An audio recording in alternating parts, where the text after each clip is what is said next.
여러분 만나게 돼서 반갑습니다. 청년들 나올 때는 박수 치더니 제가 나올 때는 박수 한번 쳐주시면.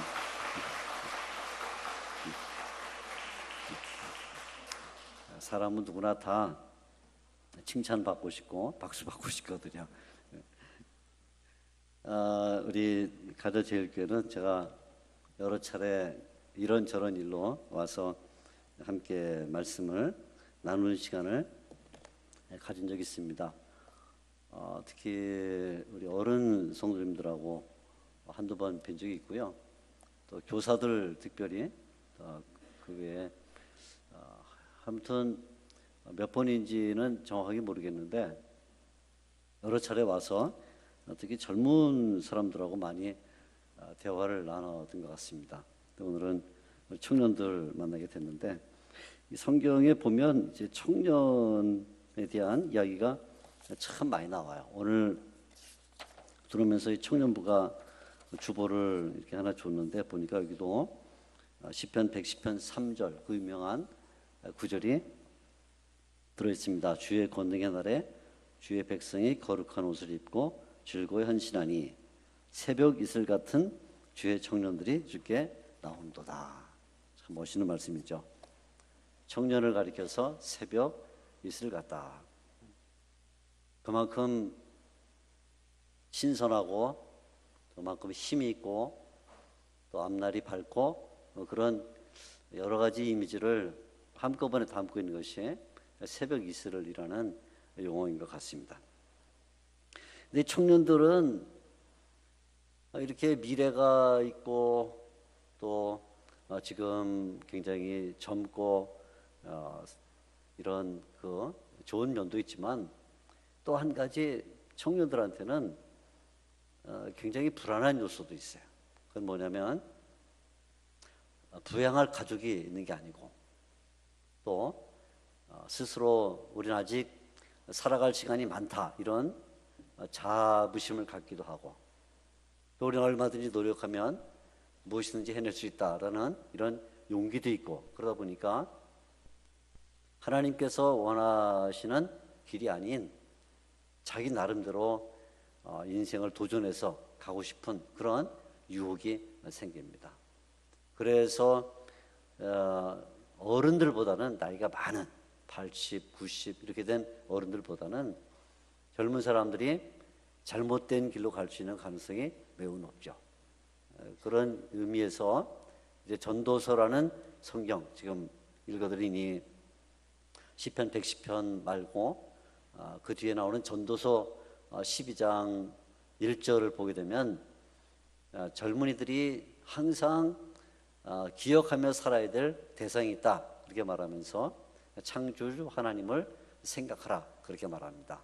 창조주 하나님을 생각해라. 왜냐하면 하나님이 세상을 만드시고 모든 질서를 운행해 가시는데 하나님께서 정해놓으신 그 선하고 아름다운 목적을 따라 가지 않으면 지금은 바른 길을 가는 것처럼 보여도 반드시 후회하고 또 후회하는 그런 일이 생길 것이다. 그러니까 너희 청년들은 창조주 하나님을 생각하라 그렇게 말합니다.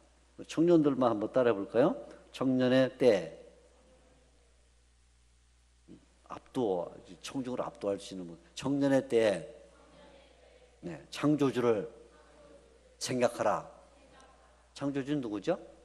하나님, 그죠? 하나님을 생각해라. 왜냐하면 그래야 우리가 이 분명한 목표 또는 방향을 가지고 가게 되지 창조주 하나님을 생각하지 않으면 그냥 바로 다른 길로 가게 된다. 그래서 청년의 때에 청년들이 잘 기억해야 돼. 청년의 때에 창조주를 기억해라 이렇게 말합니다. 성경에는 청년에 대한 이야기가 적지 않게 자주 나오는 것을 발견할 수가 있습니다. 대표적인 청년이 다윗 뭐 이런 사람 청년으로 참 멋있는 일을 했죠. 또 신약성경에 보면 집회에 참석했다가 그만 졸음을 이기지 못해서 3층 그 집에서 떨어져서 큰 그 무리를 일으켰던 청년 유두고 뭐 이래서 다윗이라는 청년은 아주 그 표상으로 멋있고 훌륭한 그런 청년이라면, 유두교라는 청년은 애고 그냥 말씀 듣다가 졸아서 떨어진 청년, 뭐 그렇게 아주 대비되는 그런 청년들도 나옵니다. 오늘 우리가 막 읽은 이 요한일서는 여러 계층의 사람들에게 교훈을 줍니다. 하나는 나이가 많은 부모 세대 아비들에게, 또 하나는 젊은 청년들에게, 또 하나는 이제 막 자라나는 아이들에게 이런 권면의 말을 줍니다. 지금 막 읽은 이 요한일서 2장 12절 말씀부터 14절까지를 보면 세 그룹에 대한 이야기가 반복되어 나오는 것을 볼 수가 있습니다. 12절 자녀들아 이렇게 말하고, 또 조금 내려가면 13절에 아비들아 이렇게 말하고, 또 13절에 청년들아 이렇게 말합니다. 그러니까 12절 13절에 자녀, 아비, 청년 이렇게 셋이 나오고, 다시 14절에 보면 아이들아 이렇게 말하고, 또 아비들아, 그리고 14절 끝에는 청년들아 이렇게 말합니다. 그래서 각각 사도 요한이 부모들에게 주는 권면의 말씀도 있고 자녀들에게 주는 권면의 말도 있어요. 그러니까 부모들이 들어야 될 신앙의 도리가 있고 또 자녀들이 들어야 할 신앙의 도리가 있는데, 그 부모와 자녀 사이에 끼어있는 중간 세대인 청년들도 들어야 할 교훈이 있다, 그런 말입니다. 청년들이 들어야 할 교훈이 있다.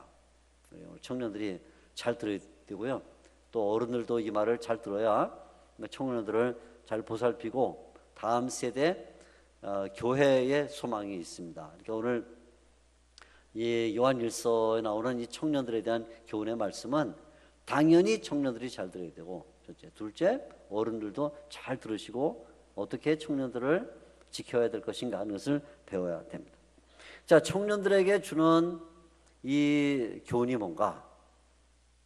오늘 우리가 읽은 이 말씀을 잘 보면 청년들에게 주는 교훈이 내용이 반복되는 걸 볼 수가 있습니다. 자, 제가 먼저 13절 끝부분에 있는 청년들에게 주는 권면의 말씀 중에서 한 단어를 세게 읽을 겁니다.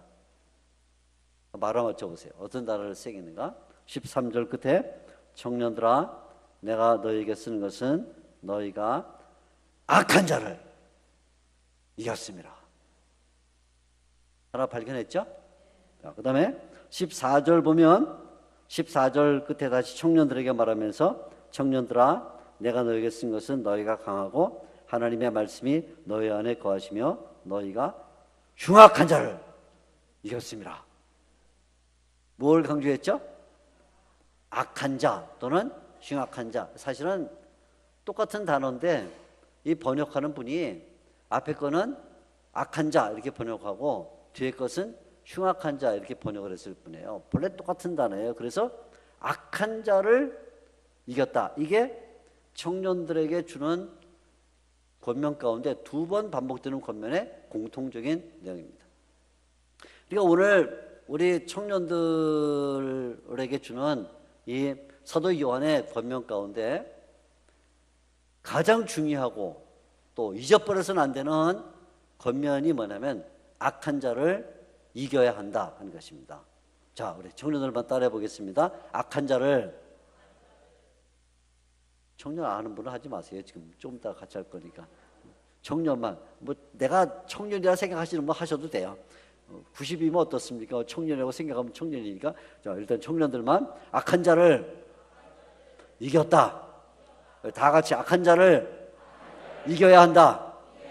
네, 악한 자를 이겨야 한다. 이게 청년들에게 주는 첫 번째 교훈의 말씀입니다. 여러분 이 말씀을 잘 기억해야 돼요. 왜 사도 요한이 청년들에게 교훈을 주면서 미래의 꿈을 가져라 이런다든가, 우리 보통 청년들에게 주는 뭐 어떤 뭐 교장 선생님의 권면이나 아니면 뭐 대통령이 청년들 모임에 가서 어떤 이런 연설하면 여러분 야망을 품어야 됩니다. 꿈을 가져야 됩니다. 이런 게 보통 하는 말이에요. 그렇죠? 당연히 우리가 사도 요한에게도 여러분 꿈을 가지세요. 여러분은 젊습니다. 미래가 있습니다. 그러니까 앞을 향해 힘차게 달려가실 분들이니까 여러분 미래는 여러분의 것입니다. 막 박수 치면서 야 미래가 우리의 것이구나 이렇게 할 것 같은데 사도 요한은 완전히 다른 얘기를 했어요. 꿈을 가져라, 소망을 가져라, 미래가 여러분의 것이다. 여러분 젊으니까 막 피가 끓는다 이런 얘기 하잖아요. 뭐라고 말하면 청년이 해야 될 가장 중요한 일은 두 번 반복해서 악한 자를 이겨야 한다. 악한 자를 이겨야 된다. 악한 자는 근본적으로 말하면 사탄을 가리키죠. 사탄 마귀. 그죠? 뭐 악의 대명사고 오늘 요한일서 읽어보게 되면 사탄은 처음부터 거짓말장이라 그러면서 나오는데 당연히 악의 대명사 거짓의 아비인 사탄이 악한 자예요. 그런데 이 악한 자의 사탄은 우리한테 모습을 드러내고는 다가서지는 않아요.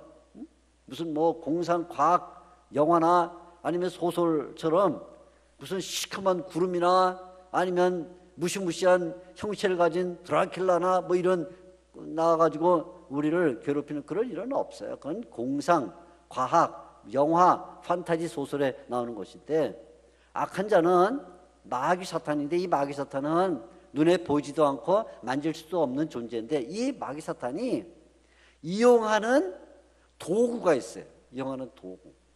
이용하는 도구들이 어떤 때는 문화일 수도 있고 어떤 때는 역사일 수도 있고 어떤 때는 정치일 수도 있고 어떤 때는 인물일 수도 있고 어떤 때는 여론일 수도 있고 이 마귀는 너무나 간교하고 뛰어난 간사함을 가지고 있기 때문에 한 가지 모습으로만 나오는 게 아니라 어떤 때는 정치를 통해서 어떤 때는 사람을 통해서 어떤 때는 여론몰이를 통해서 어떤 때는 과학을 통해서 어떤 때는 문화를 통해서 나타나서 세상에 악을 조장하면서 특별히 예수 믿는 사람들에게 그 악을 심어주려고 해요. 악을 심어줘요. 청년들에게 특별히. 청년들 왜 청년들에게 악을 심으려고 하는가? 나이 많은 사람들은 악 심어봤자 10년 뒤에 죽어. 그러니까 별로 효용성이 없어요. 그죠? 어린애한테 악을 심어봤자 얘가 자라서 열매를 맺으려면 너무 오래 걸려. 그래서 청년들에게 오면 청년들은 지금 바로 써먹을 수 있는 악의 도구 가운데 가장 좋은 도구니까 나이 많은 90, 100살 된 할아버지 할머니들에게는 별로 악을 심을 생각을 안 해요. 왜요? 심어봤자 금방 돌아가시니까. 어린 아이들은 이제 자라고 있는데 걔들을 언제 길러갖고 악의 도구로 쓰겠어요. 그러니까 그냥 애들은 과자 주고 뭐 밥 주고 그 청년들에게 와서 악을 심으면 바로 그 악이 힘있게 발동을 해서 세상에 악을 퍼뜨리는 악의 전사가 되니까 청년들에게 특별히 이 악한 자가 다가오는데 문화를 통해서 역사 아니면 여론 아니면 우리가 사용하는 어떤 기계들 이런 것들을 통해서 가장 먼저 청년들에게 접근을 해요. 이 악한 자가 접근을 해서 가장 먼저 청년들에게 압도하려고 하는 것은 뭐냐면 거짓 가르침을 주려고 하는 거예요. 거짓 가르침. 교회에 나와서 오늘 간증한 두 분이 간증을 잘해줬는데 예수를 믿고 성경을 배우고 신앙의 진리를 따라서 잘 가면 좋은데 반드시 사탄은 청년들에게 와서 그 길을 벗어나게 만들어요. 뭐 꼭 예수 믿어서 뭐하냐? 교회 다녀서 뭐하냐? 지금 세상에 이렇게 할 일이 많고 놀 게 많고 재밌는 게 많은데 뭐 그 답답하게 조그만 공간에 갇혀가지고 맨날 기타나 치고 그러고 있냐?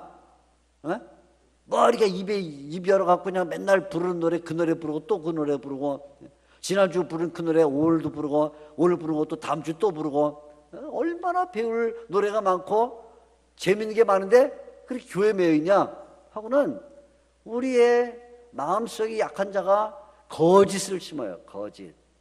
사탄은 거짓의 아비고 사탄의 사주를 받는 모든 그 일꾼들은 다 우리의 마음속에 거짓을 심는데, 특별히 청년들 마음속에 거짓을 심어서 꼭 뭐 예수를 믿어야 되냐 하고 예수님에 대한 회의를 가지게 해요. 그러니까 많은 청년들이 예수 믿다가 지금도 금방 간증한 분들이 얘기하잖아요. 금방 증명이 되는데 어떻게 제가 할 설교를 어떻게 알고 미리 이렇게 준비를 해갖고 오셨는지 모르겠는데 신앙이 뚝 떨어지게 만들어요. 나이가 많은 분들은요 신앙이 잘 안 떨어져요. 왜? 이미 산전수전 다 겪어서 이렇게 곁길로 가도 하나님이 잘 붙잡아 주신다. 그리고 내가 이제 나이가 많은데 이제 곁길을 가서 뭐하냐, 그냥 제대로 가자. 그래서 좀 힘들고 어려워도 에이 뭐 잘 믿자 그러고는 교대 열심히 나오고 그래요. 저도 목회를 오랫동안 했는데 제가 목회하던 어떤 교회에 나이 많은 분들이 있었어요. 나이 많은 분들이 많았어요.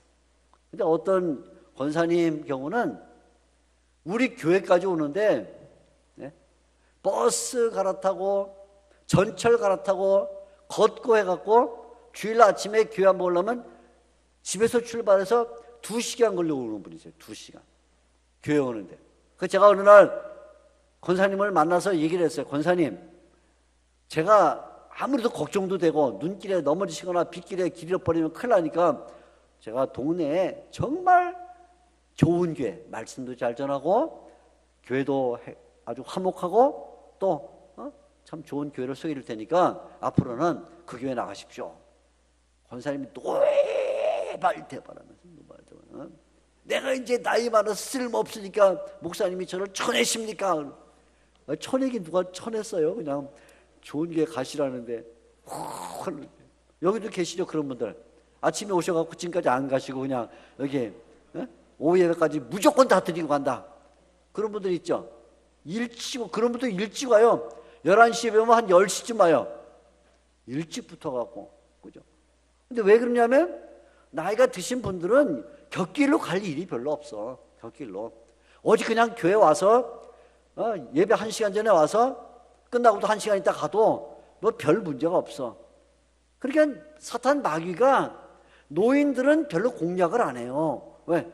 공략해봤자 안 먹히니까. 그죠? 그런데 이 젊은 사람들은 조금만 세상에 재미를 주면 그냥 튕겨나가요. 바로 그냥 교회 뭐 어제 나오고 안 나오고 다음 주 안 나오고 그 다음 주도 안 나오고 어쩌다 생각 나오면 나오고 그 다음에 계속 안 나오다가 또 나오고. 청년들은 그렇죠. 아니 가자제일교회 청년들 말고, 그러니까 제 얘기는 지금 다른 교회 보면 청년들이 들썩날썩 예배에 일률적으로 나오지를 못해요. 일률적으로 무슨 아르바이트 있으면 아르바이트 하러 가, 시험 볼 일 있으면 시험 보러 가, 어젯밤에 뭐 그냥 밤늦게까지 컴퓨터 앞에서 아니면 무슨 뭐 스마트폰 갖고 장난치다가 한 3시쯤 잠들었으면 그냥 이번 주일은 저기 주일 예배는 오프, 그냥 꺼버려. 그죠? 꺼버리고. 이게 청년들이. 마귀가 계속 우리에게 꼭 교회를 왜 가냐? 예수를 왜 믿냐? 예수님이 구세준 걸 구태 믿을 필요가 있냐? 하고는 거짓 가르침을 줘요. 그리고는 거짓 가르침을 줄 뿐만 아니라 우리를 세상으로 이끌어가요. 세상으로. 오늘 우리가 막 읽은 이 말씀에 15절 말씀부터 보면 이 세상이나 세상에 있는 것들을 사랑하지 말라. 그럴 때 여러분이 15절 말씀이 물론 모든 성도에게 주는 말씀인 건 맞아요. 모든 성도가 세상이나 세상에 있는 것을 사랑하지 말라 하는 말이 맞지만 15절 앞에는 뭐가 있어요? 15절 앞에는 15절 앞에는 뭐가 있어요? 14절. 여기 14절 있잖아요. 제가 틀렸어요? 15절 14절 있잖아요. 그죠? 근데 14절의 내용이 뭐예요? 아까 제가 읽었죠? 마지막에, 맨 마지막에 청년들에게 너희가 흉악한 자를 이겼습니다. 14절 마지막이 청년에 대한 얘기예요. 청년. 그러니까 14절 마지막에 청년들아 너희가 흉악한 자를 이겼다. 그래서 15절에 흉악한 자를 이겼으니까 세상이나 세상에 있는 것들을 사랑하지 말라. 그러니까 15절은 물론 모든 성도에게 주는 말씀이지만 좀 작게 보게 되면 청년들에게 주는 말이에요. 바로 앞에 말과 연결시켜보면 청년들이 세상에 관심이 많거든요. 세상에 관심, 세상에 있는 것들을 좋아하거든요. 그래서 육신의 정욕, 안목의 정욕 또는 이생의 자랑 이런데 빨려가게 돼 있어요. 눈으로 보는 게 너무 좋아요. 네? 저만 해도 이제 노안이 오고 좀 나이가 있으니까 잘 안 보여. 잘 안 보여. 잘 안 보니까 재미가 없어. 밥이 왜 맛있냐면 밥이 맛있어서 맛있는 게 아니에요. 눈이 좋아서 그 윤기 자르르 흐르는 게 보여야 맛있는 거거든. 그렇죠? 노인들 제 말이 이해가 되시죠? 근데 이게 밥이 왔는데 윤기가 흐르는 게 안 보여. 이게 백내장, 녹내장이 껴가지고 이게 도대체 뭔가 실컷 열이 올라왔는데 네? 맛이 없어. 무슨 뭐 매운 것도 말이에요. 이 고춧가루를 집어넣고 해갖고 그 빨간색이 막 정말 피스트는 빨간색이 눈에 보여야 이거 먹고 막 한번 스트레스를 날려보고 싶은데 눈이 나빠가고 보면 뭐게 불그스름한 게 뭐가 있는데 이게 뭔가 그죠? 옛날에는 젊었을 때 영화도 재밌었거든요. 영화. 근데 지금 영화도 재미가 없어요. 왜요? 뿌해가지고 저게 뭔지 강도인지 뭔지 몰라. 그렇게 재미가 없어. 그 노인들은 세상을 사랑할 일이 별로 없어요.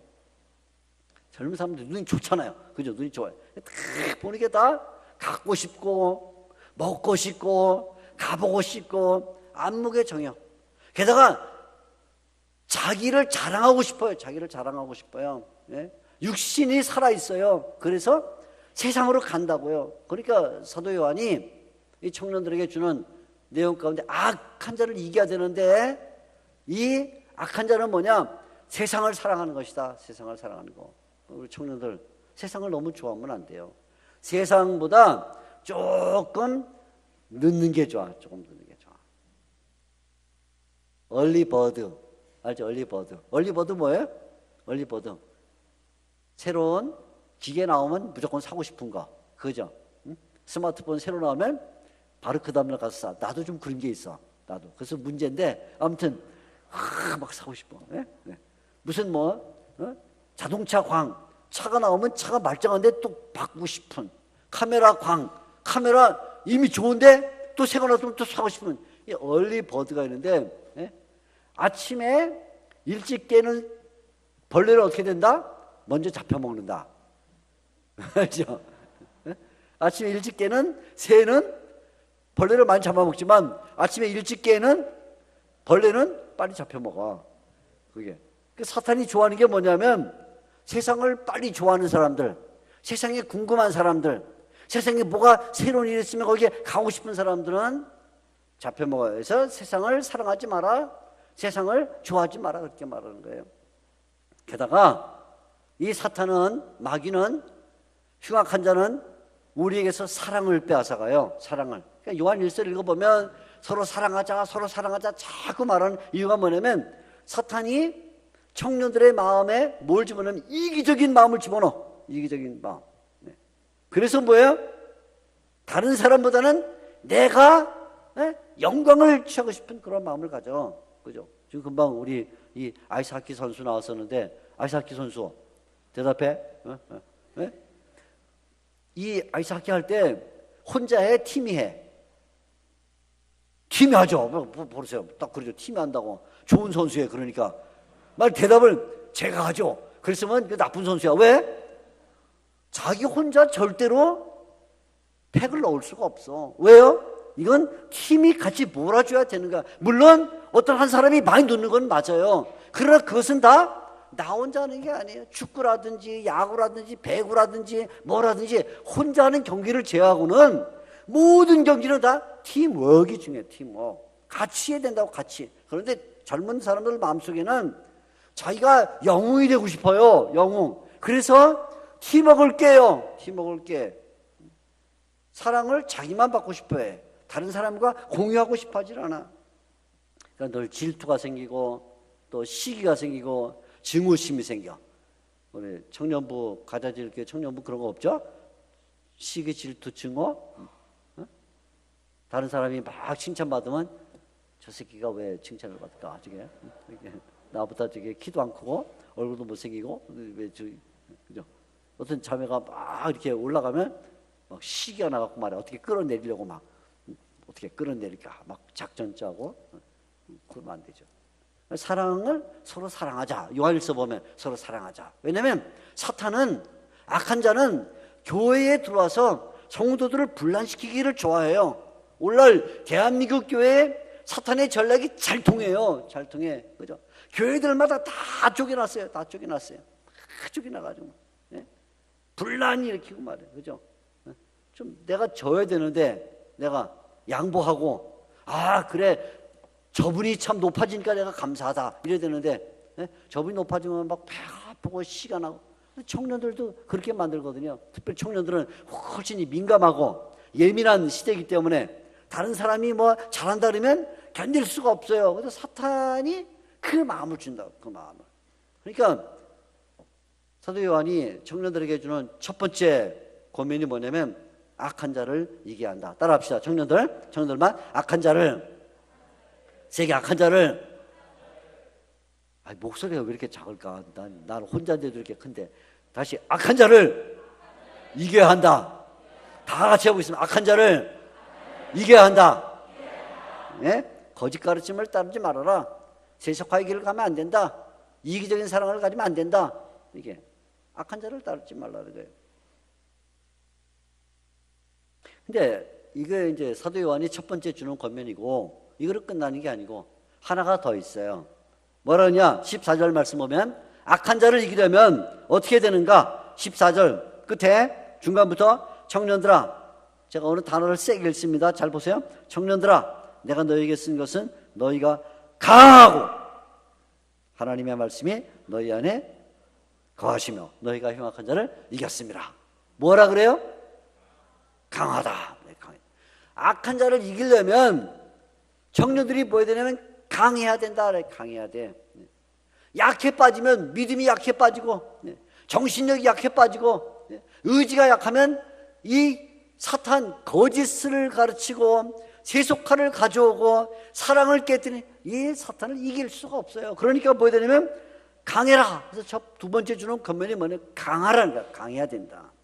강하려면 어떻게 되는가? 강하려면 첫째, 서로 사랑해라. 그래. 서로 사랑해라. 그러니까 요한이 요한일서에 보면 서로 사랑하란 말을 수도 없이 많이 해요. 서로 사랑해라, 서로 사랑해라, 서로 사랑해라. 사랑하라는 거예요. 사랑해라. 근데 우리가 사랑을 하려면 한 가지 조건이 필요한데 하나님의 사랑을 배워야 돼요. 우리는 본래 인간은 이기적이고 자기 만족을 추구하는 이런 존재이기 때문에 절대로 사랑하지를 못해요. 그래서 내가 뭘 쌓기를 좋아하지 다른 사람에게 주기를 좋아하지 않거든요. 그러니까 사랑할 수가 없어요. 그래서 사랑하려면 사람에게는 어떤 모범이 없어요. 나 자신의 내면에서 이 사랑이 우러날 수가 없어요. 그래서 어떤 모범이 필요해요. 모범이 누구냐면 하나님이에요. 그래서 이 요한일서에는 하나님이 누구냐 하고 말할 때 하나님은 사랑이시다. 하나님이 사랑이다. 4장 8절을 보면 하나님은 사랑이시다. 따라합시다. 하나님은 사랑이시다. 또 4장 16절에 보면 또 말해요. 하나님은, 따라합시다. 하나님은 사랑이시다. 그래서 요한일서 4장 8절과 16절 외우기도 좋아요. 48 뜨기가 아니고 48 16 4장 8절과 16절에 보면 두 번 똑같은 말을 쓰는데 하나님은 사랑이다. 하나님이 사랑이다. 그러니까 하나님의 사랑을 배워야만 우리가 사랑을 갖고 사랑을 가져야만 강할 수 있다는 거예요. 그러면 하나님의 사랑은 어떤 사랑이에요? 사도 요한이 하나님의 사랑에 대해서 쓰면서 하나님의 사랑은 첫째 뭐냐? 먼저 사랑하는 것이다. 하나님 먼저 사랑한다. 오늘 제가 이 4장 10절 말씀을 하나 읽어드릴 텐데 이렇게 되어 있습니다. 4장 10절 사랑은 여기 있으니 우리가 하나님을 사랑한 것이 아니요 하나님이 우리를 사랑하신 것이다. 사랑은 여기 있으니 우리가 하나님을 사랑한 것이 아니요 하나님이 우리를 사랑한 것이다. 한 구절 더 4장 19절 말씀을 보게 되면 우리가 사랑하면 그가 먼저 우리를 사랑하심이라. 하나님이 먼저 우리를 사랑했대요. 그러니까 하나님은 우리가 하나님을 사랑하니까 하나님 사랑해요. 하나님 사랑합니다. 그렇게 하나님 그때서야 마음이 감동이 되셔가지고 너 나 사랑하냐? 내가 너 사랑해 줄게. 그렇게 뒷북치는 분이 아니라는 거예요. 하나님 어떠냐? 하나님은 우리가 하나님을 사랑하기도 전에, 하나님을 알기도 전에, 하나님의 이름을 부르기도 전에 하나님이 먼저 우리를 사랑했다. 먼저. 그러니까 사랑은 뭐냐면 우리가 사랑을 해야 강해지는데, 사랑하려면 어떻게 되냐? 다른 사람의 사랑을 받고 나서 비로소 사랑하는 게 아니라 하나님 사랑처럼 내가 먼저 사랑해야 돼. 먼저. 우리 청년들, 자, 여행을 갔어. 무슨 수련회를 가거나 갔어. 가는데 뭐 짐 지고 여름 수련회 끔찍하니까 땀이 나겠죠, 그죠? 땀이 나면 어때요? 힘들죠? 힘들면 목마르죠? 목마르면 뭐가 먹고 싶어? 물? 아주 순진한 청년들은 그렇고, 저같이 나쁜 청년은 아이스 깨끼나 아이스크림 이런 게 먹고 싶지. 빙수, 그죠? 이런 거 먹고 싶어. 근데 딱 가는데 땀나고 덥고 짜증나고 힘들어 죽겠는데 딱 빙수 가게가 앞에 하나 있어. 빙수 가게, 아이스크림 가게 딱 하네. 야, 저거 먹어야겠다고 주머니를 뒤져보니까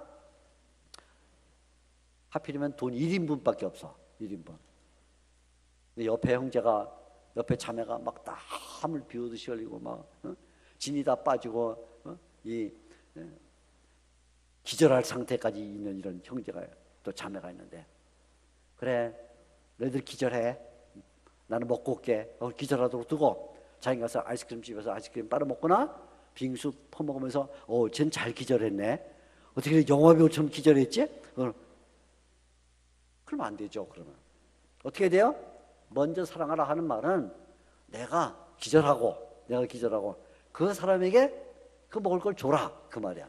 하나님이 그랬다는, 하나님이 우리를 사랑하시는데 우리가 하나님을 사랑한 것에 대한 반응으로, 우리가 하나님을 사랑하니까 그에 대한 대가로 하나님이 사랑한 게 아니라, 우리가 하나님을 알지도 못하고 부르지도 않고 하나님을 사랑하지도 않았는데 하나님이 먼저 사랑했다. 먼저. 우리가 먼저 사랑해야 그런 사랑을 갖고 있는 것이 우리를 강하게 만든다는 거예요. 그러니까 마귀는 사랑을 깨뜨리려고 하는데 이런 사랑을 가지고 있어야 마귀를 이길 수가 있다는 것이죠. 하나님의 사랑은 먼저 사랑하실 뿐만 아니라 하나님의 사랑은 실천적 사랑이었어요. 하나님은 정말 하나님이 행동으로 사랑을 보여줬어요. 말로만 내가 너희를 사랑한다, 머릿속으로 나는 너희를 사랑하는 것 같아, 그런 게 아니라 하나님이 정말 사랑을 보여줬다. 그래서 뭐냐면 하나님의 아들을 우리에게 보내주셨다는 거예요. 하나님의 아들을. 그죠? 근데 오늘 이 성경을 보면 아주 놀라운 얘기 하나 나오는데요. 이렇게 하나님은 실천적 사랑, 하나님이 아들을 보내셔서 사랑을 우리에게 먼저 보여주시고 행동으로 나타내 주셨는데, 그 하나님을 믿는 우리는 어떻게 살고 있냐면 우리는 뭐하냐? 우리는 그렇게 사랑하지 않아. 자, 여러분 성경 여기 4장 18절을 보게 되면 이런 말이 있어요. 4장 18절 한번 여러분 찾아서 같이 한번 읽어보겠습니다. 너무 기가 막힌 말씀이 들었어요. 4장 18절. 자, 4장 18절 4절 시작. 자녀들아, 우리가 말과 혀로만 사랑하지 말고 행함과 진실함으로 하자. 3장 18절 죄송합니다. 네, 제가 눈이 나쁘다고 그러겠지 아까. 그러니까 용서하세요. 이게 지금 장절이 안 보여요. 그래서 음식이 맛있겠어요. 3장 18절 자녀들아 시작.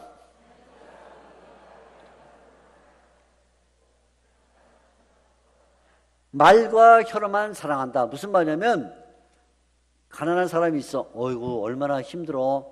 끝나. 그죠? 네팔에 지진이 일어나서 네팔 사람들 힘들겠다. 이거 끝나. 이건 사랑이 아니라 이건. 3장 18절 읽었는데 그 앞에 몇 절 있어요? 그 앞에 17절 한번 보세요. 17절 있습니다. 시작. 누가 이 세상의 재물을 가지고 형제의 궁핍함을 보고도 도와줄 마음을 닫으면 하나님의 사랑이 어찌 그 속에 거하겠느냐. 네?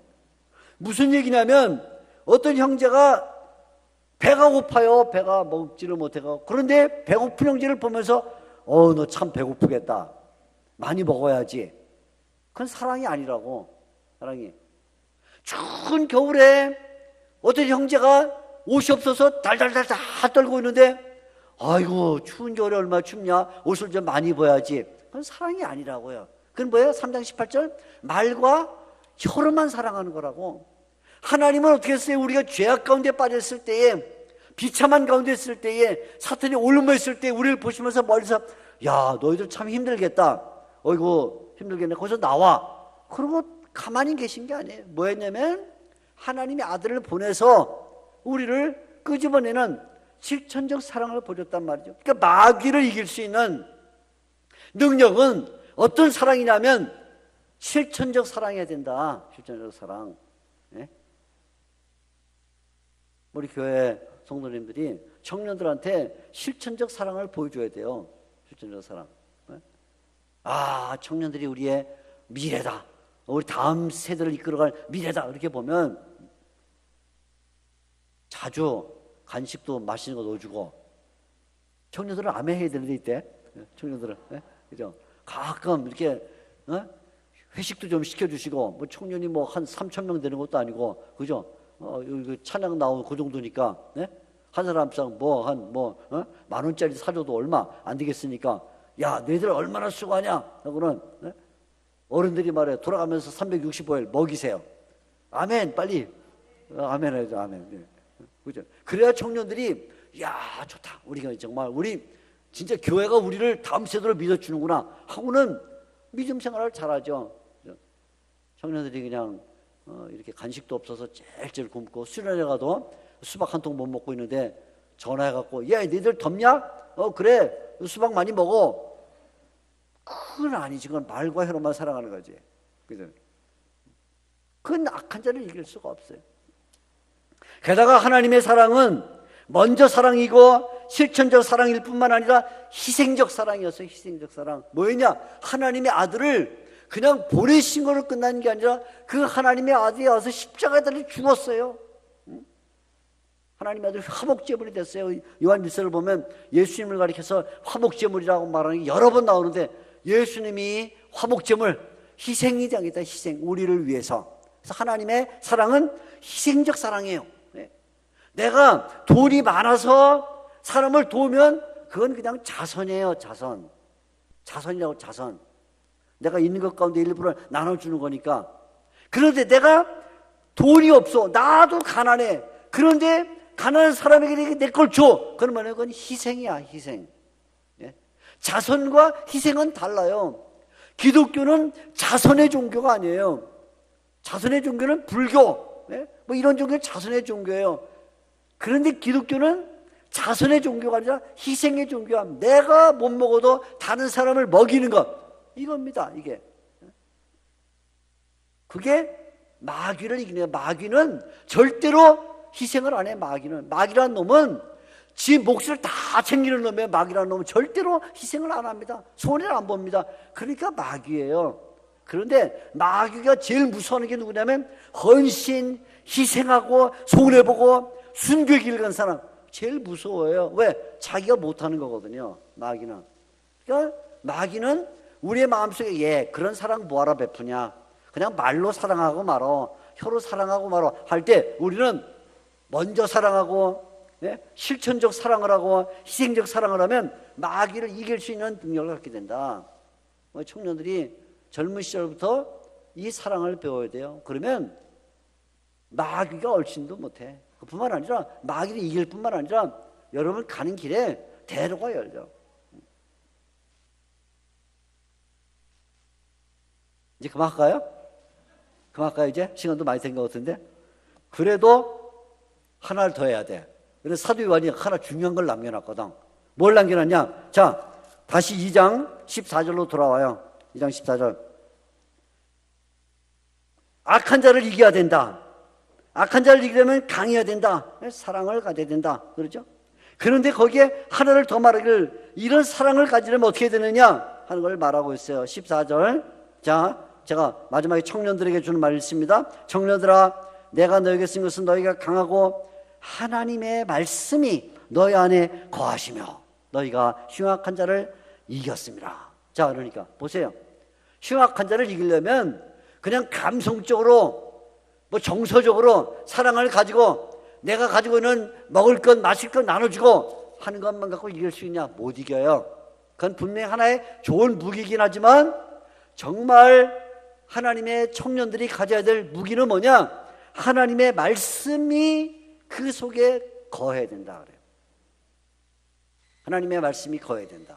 하나님의 말씀이 우리 속에 들어와 있어야, 하나님의 말씀과의 관계가 있어야만 승리가 보장된다 그거예요. 그렇지 않은 사랑은 그게 금방 시들어져.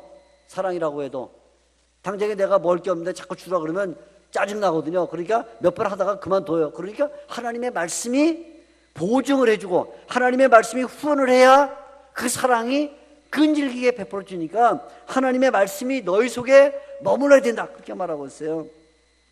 여기 이 말에 우리가 주의해야 되는데 사도 요한은 하나님의 말씀을 알아야 된다 그렇게 표현하지 않습니다. 물론 하나님의 말씀을 알아야 돼요. 성경을 읽고 공부해서 예수님이 이런 분이구나, 삼일체가 이런 거구나, 예정론이 이런 거구나 하고는 알아야 되는 건 맞아요. 그러나 사도 요한은 하나님의 말씀을 알아야 된다 그렇게 말하지 않아요. 이해해야 된다 그렇게 하지 않아요. 또 하나님의 말씀을 실천해야 된다 그렇게 표현하지도 않아요. 뭐라고 말하냐면 하나님의 말씀이 너희 안에 거해야 된다. 너희 안에 거해야 된다. 이건 굉장히 특이한 표현이에요. 하나님의 말씀이 너희 안에 거해야 된다. 여러분 사람을 가리켜서 살아있다 이렇게 말하면 자 저는 살아있어요. 이렇게 손도 움직이고 발도 움직이고 막 쳐다보고. 여러분 살아계시죠? 네, 제가 좀 재밌는 얘기 묻고 지루하면 금방 졸고 살아있기 때문에 그러시는 건데 살아있다는 말은 무슨 얘기냐면 내 육체, 이 몸에 본인, 손과 발, 머리, 가슴, 다리가 있는 이 육체 덩어리에 뭐가 들어와 있어야만 살아있는 거예요. 뭐가 들어있어야 될까? 육체에 영혼. 죽는다는 건 뭐냐면 육체에서부터 영혼이 분리된 걸 죽는다 그렇게 말해요. 살아있는 건 뭐냐? 육체에 영혼이 결합되는 게 살아있다 이렇게 말하는데 우리 영혼은 눈에 보이지 않아요. 왜? 육체 안에 들어와 있기 때문에 안 보여요. 근데 그게 살아있는 거예요. 마찬가지로 하나님의 말씀이 우리 안에 거해야 된다 그 말은 영혼과 육체를 가지고 있는 내가 영적으로 살아있는 사람이 되려면 하나님의 말씀이 들어와 있어야 돼요. 자, 여러분 보세요. 제가 지금 음악이 나오는데 삼박자 음악이 나와. 그러면 삼각형은 긋게 돼 있어, 그죠? 삼박자니까. 사박자가 나오면 뭘 긋게 돼 있어요? 오각형? 아니죠? 사박자 나오면 사각형을 긋게 돼서 사박자니까 당연히 모든 지휘자가 다 똑같이 해, 사각형 거. 삼박자가 나오면 삼각형을 긋게 돼 있어. 삼박자가 나오는데 사각형 그는 그런 지휘자는 건 머리가 문제가 있는 사람이고, 사박자가 나오는데 네박자가 나오는데 삼각형 그런 사람은 그거는 뭔가 모자란 사람인데, 그러면 자 여기 지금 설교하는 조병수 목사가 예수를 믿기 때문에 삼박자가 나면 삼각형 긋고 네박자가 나면 사각형 긋고 그러고, 밖에 예수 믿지 않는 사람은 예수를 안 믿기 때문에 삼박자가 나오면 네모 긋고 사박자가 나오면 삼각형 긋고 그러는 거예요? 무슨 얘기인지를 못 알아듣시는 것 같아요. 지금 못 알아들으세요? 제가 예수를 믿으니까 예수 믿는 사람이기 때문에 기쁘면 박수를 치고, 밖에 예수 안 믿는 사람은 예수를 안 믿기 때문에 기뻐도 가만히 있다 그러냐 그 말이에요. 예수를 믿거나 예수를 안 믿거나 기쁜 일 있으면 다 웃고 박수를 치게 돼 있어요. 예수를 믿거나 예수를 안 믿거나 삼박자가 나오면 삼각형으로 지휘하게 돼 있어요. 그건 예수 믿냐 안 믿냐와 상관이 없어요.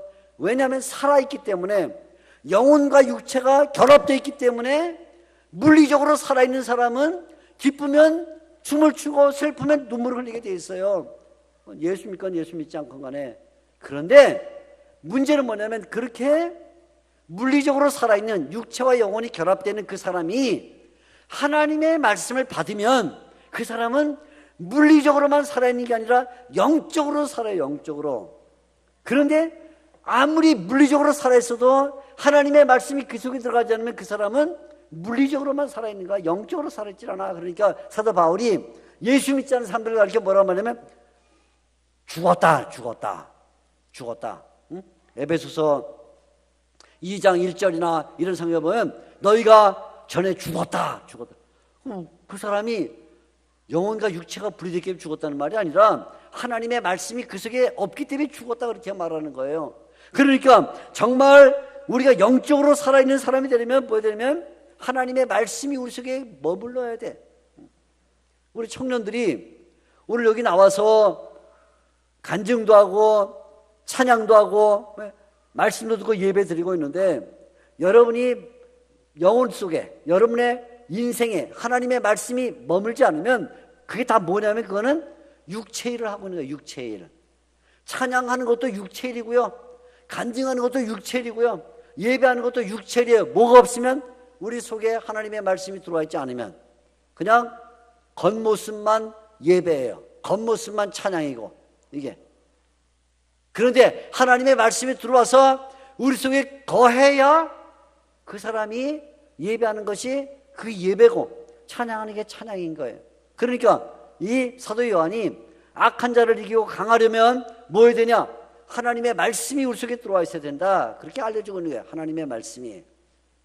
우리 청년들, 하나님의 말씀이 들어와 있어야 된다. 하나님의 말씀이 들어오면 어떻게 해야 돼? 어떻게 해야 될까? 왜 날 쳐다보고 있어 지금 이렇게 그냥. 어떡하라고 나보고. 나보고 대답하라고? 내가 대답해 드릴게. 성경을 읽어야 돼. 당연하죠, 그죠? 하나님의 말씀이 내 속에 들어오려면 성경을 읽지 않고 어떻게 말씀이 들어와요? 그죠? 성경을 읽어야 돼. 그러니까 청년들만 따라하세요. 나는 성경을 열심히 읽는다. 아닌 사람들은 양심의 가책이 오고 있겠고 지금, 그죠? 다시 합시다. 나는 앞으로 성경을 열심히 읽겠다. 앞으로가 언제부터? 10년 뒤?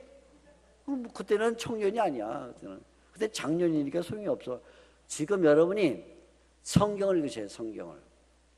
최소한 청년 때 1년에 한 번은 성경을 읽어야 돼. 아멘을 안 해. 아멘. 1년에 한 번은 성경을 읽어야 돼. 그래서 꾸준히 성경을 읽어야 돼. 윤대성 목사님이 청년부 담당이에요? 청년부 담당이 목사님이 할 일이 뭐냐면 성경을 읽게 해야 돼. 성경. 안 읽어갖고 하면 그냥 주워 패고 벌금 내게 하고 별짓을 다 해서라도 성경을 읽어야 돼. 성경을 읽어야 하나님의 말씀이 우리 속에 들어와요. 성경을 읽어만 갖고는 안 돼요. 성경을 배워야 해요. 따라합시다. 성경을 배우자. 성경을 배워야 돼요. 성경을 읽으면요 깨달아지지 않는 게 너무 많기 때문에 그냥 졸다가 읽고 1년 동안 읽었는데 뭔 선인지 하나도 몰라.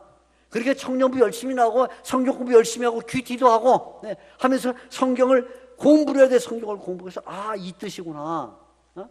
이런 말이구나 하고 이해를 해야 돼. 이해를. 그리고는 더 중요한 게 있어. 뭐냐면 따라합시다. 청년들만 성경을 더 중요하다니까 안 하려고 그래 이제. 성경을 따라합시다. 성경을 외우자. 성경을 외워야 돼. 성경을.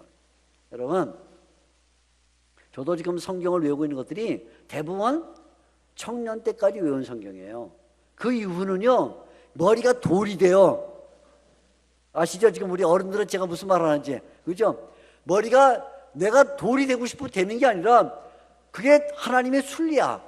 돌이 되게 돼 있어. 그래서 자녀들아 외워놓고 돌아서면 아비들아 그랬나? 아이들아 그랬나? 뭐라 했지? 몰라. 모릅니다. 오늘 우리 여기 어른들은 오늘 제가 이렇게 쉽게 설교해도 나가면서 다 돌이 돼. 하나도 생각 안 나. 오늘 그 목사님이 좀 재밌기는 했는데 뭐라고 한 거야 도대체? 뭐라고 했어? 몰라. 넌 아니야? 나도 몰라. 우리 다 몰라. 다 몰라. 모르게 됐어. 왜? 나이 들면 어쩔 수가 없어요. 어쩔 수가 없어요. 이게 몰라요. 청년 때까지 성경을 많이 외워야 돼.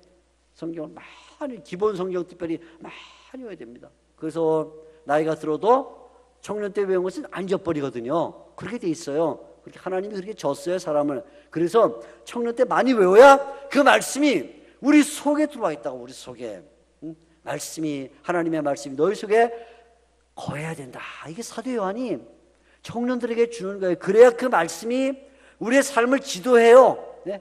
우리의 삶의 방향을 결정합니다. 우리가 어느 길을 가야 될지 분명히 알려주거든요.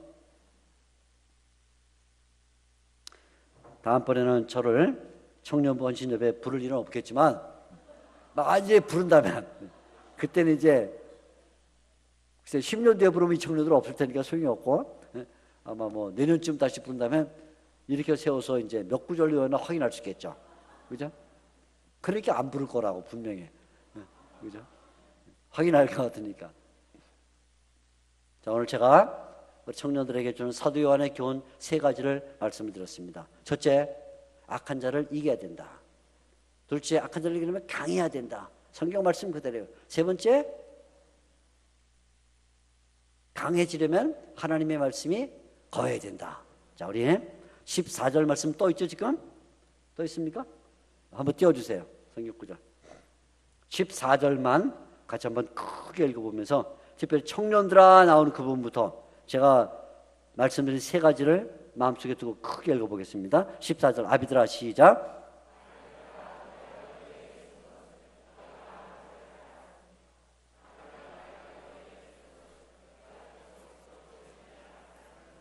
청년들아, 내가 너에게 쓴 것은 너희가 강하고 하나님의 말씀이 너희 안에 거하시며 너희가 흉악한 자를 이겼습니다. 2장 14절 말씀을 잘 기억해서 청년들이 믿음 안에서 승리하고 다윗과 같이 하나님의 복을 받는 청년들 되기를 축원합니다. 기도하겠습니다. 하나님 아버지,